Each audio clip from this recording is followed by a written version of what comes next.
June 29th, 2007, a big rendezvous was happening somewhere in the United States, to which the smarter lot of the entire world population, especially the adult ones, were attracted to you.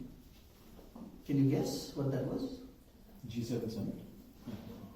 That's too political and serious one. Woodstock. Woodstock. Steve Jobs launched the first iPhone in this world. And in another 3 to 4 months, 7 million iPhones were sold and they were not available in the market. Let me ask you one more question.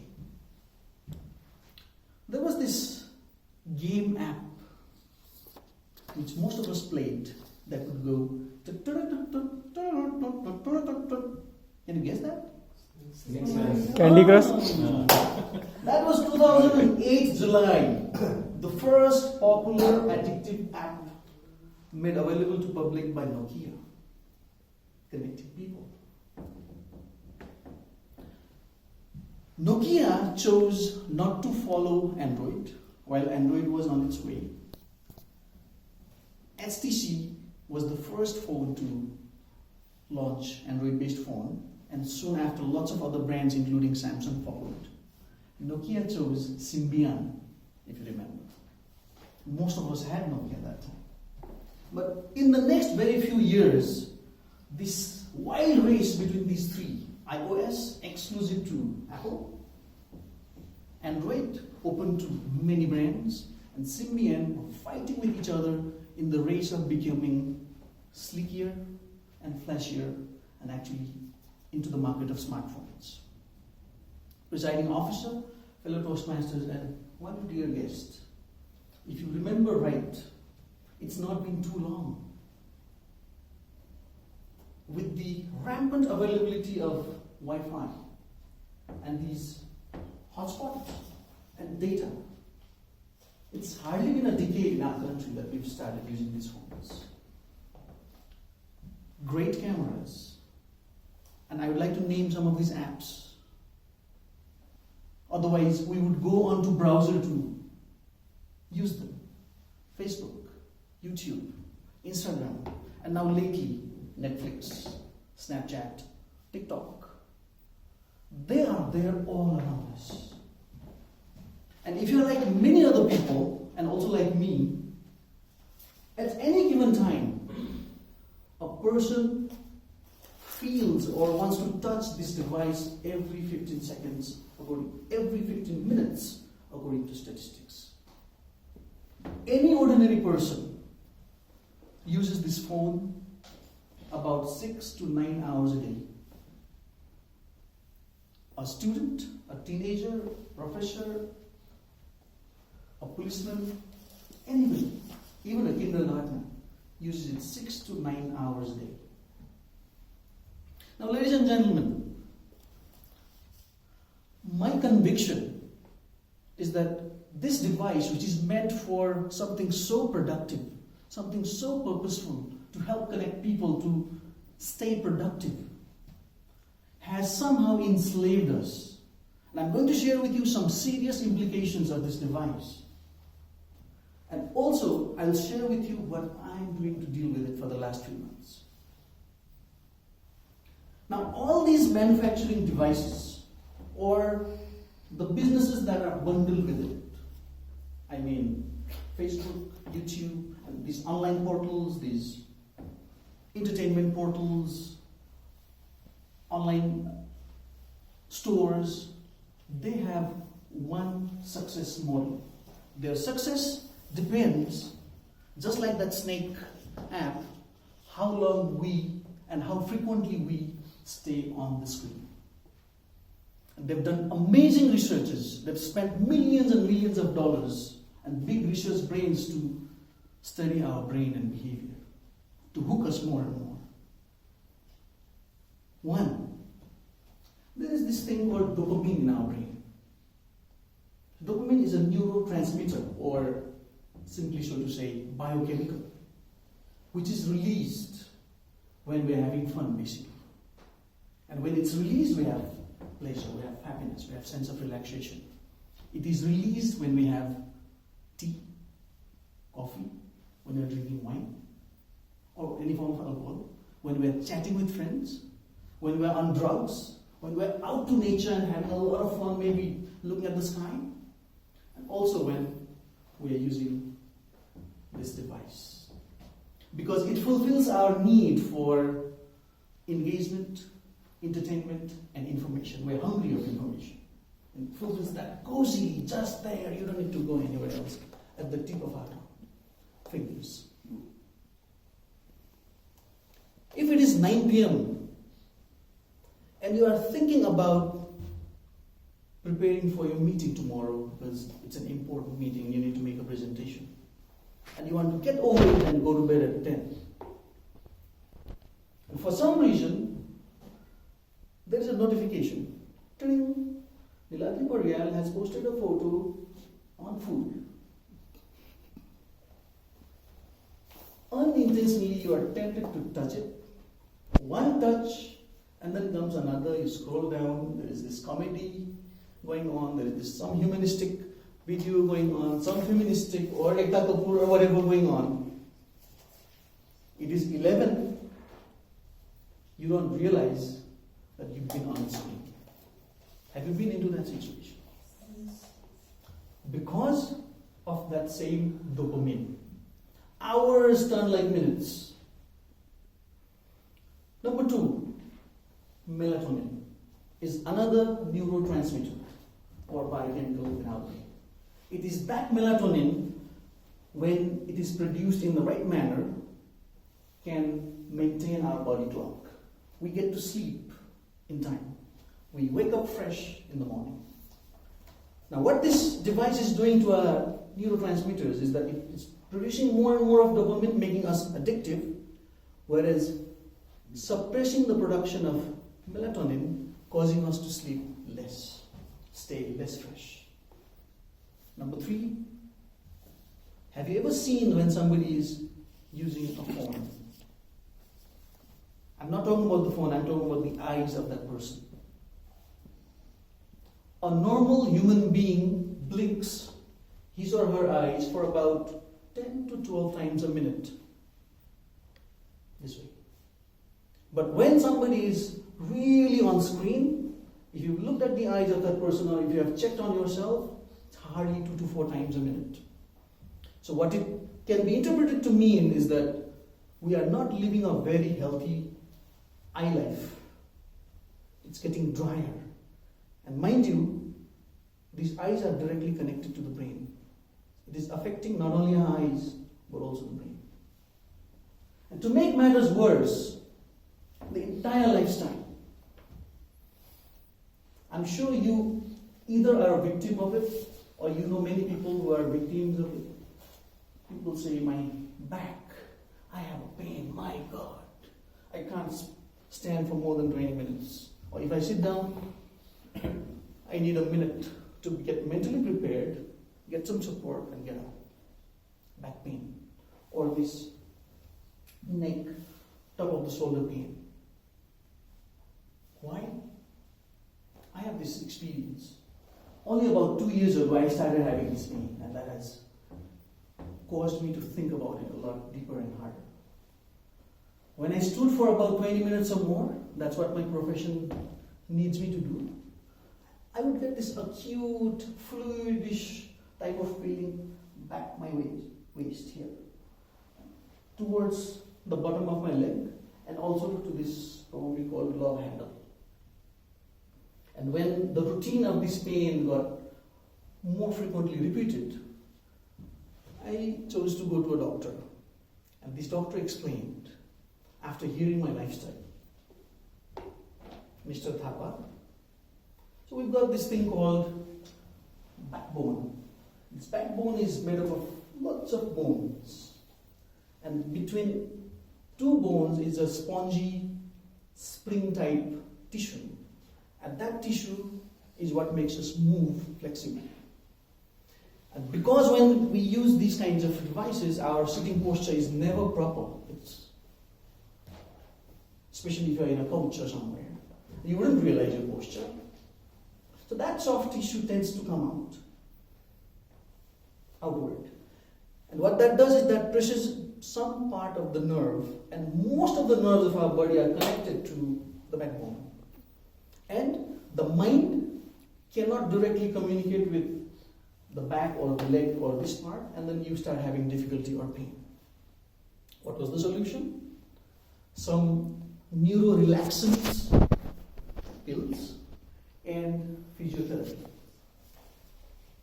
every day and every week, and lots of exercises there, especially exercises that will cause you to do something like this, cobra position and whatnot. And there I saw about 60% of the people who come for physiotherapy, even kids, not just adults, they come because of overindulgence in this device. Now, fellow Toastmasters and guests, you might be wondering, this device is something that has made our life so comfortable. By using this device, we can manage our communication, we can manage our information, we can stay updated, we can stay entertained, we can stay informed, and we can be there with people all the time. And why am I talking about these negative implications of this device? You know me, that I'm into education management business, where I meet with hundreds of people, most of whom are either younger kids, teenagers, even parents and teachers. And my observation and interaction with them has really caused me to think what we've done to it or what it has done to us. To be more specific, I can tell you that nowadays these younger generations, we've lived a bit older with it, but these younger generations are born with it, they're growing with it. And these younger generations are developing a lazy brain, I call it. How lazy brain? It's because they use a lot of this device, they don't need to really think. Everything is there, the visual, audio, whatnot. The full senses are entertained only, they don't need to think. Whereas, compare it with reading a book. If they were actually reading a book, they would be activating their brain to visualize what it means in their own ways. And that way the brain would stay more active. Not only that, a growing number of teachers complain a lot. Some of you are teachers yourselves. They say that these younger generations have reduced attention span. They cannot stay on one task for any more than maybe 10 minutes compared to the kids in the past. Why? The same reason. They're already addicted to this device.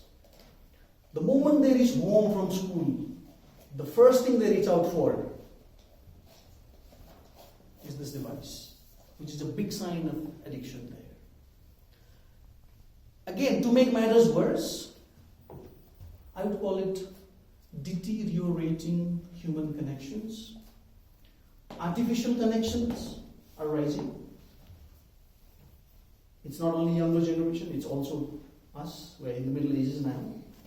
Not all of us maybe. We have family dinner, or we go out somewhere, or we are together somehow physically. But still, the dad is either watching sports channel or some serious news. The mom is probably some feministic or humanistic or some sort of her choice.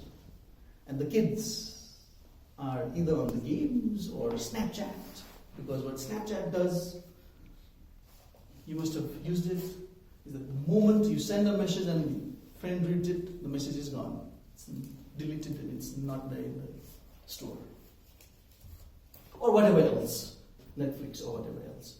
So that way what's happening is that the real human connections, the authentic human connections are not happening there. There's one more thing which is probably scarier than this. It is happening. You may not believe it. The next implication that I'm going to share with you is that these devices are so smart. Actually, the brains behind these devices particularly are so smart. By the use of data science, by the use of their sharp ability to study our facial expressions and shapes and intensity of eyes, at points when we are excited while using it, at points when we are bored, at points when we are not liking it, they can read. They have begun reading our faces so that once they develop a pattern in our responses, they can make suggestions. It can be about shopping, it can be about visiting somewhere, it can be about YouTube videos, it can be about anything. So that before I as a human being know myself, this particular device knows me, starts making recommendations that are just right, that are better than a human's recommendations. It's already happening. Kindle, if some of you have used it, has started reading facial expressions when a reader is reading it, so that based on your responses there, it can make recommendations for other books. So, ladies and gentlemen, coming back to the same point, these devices which were meant to connect people, these devices which were meant for us to use them, what is happening and where are we heading towards? Please think about it. Think about just the last few years of our time. We're living in the 21st century. Whereas if you just use your memory a little bit and think about 20th century, there were things like wars, plagues and epidemics, famine and starvation. That was a big human problem.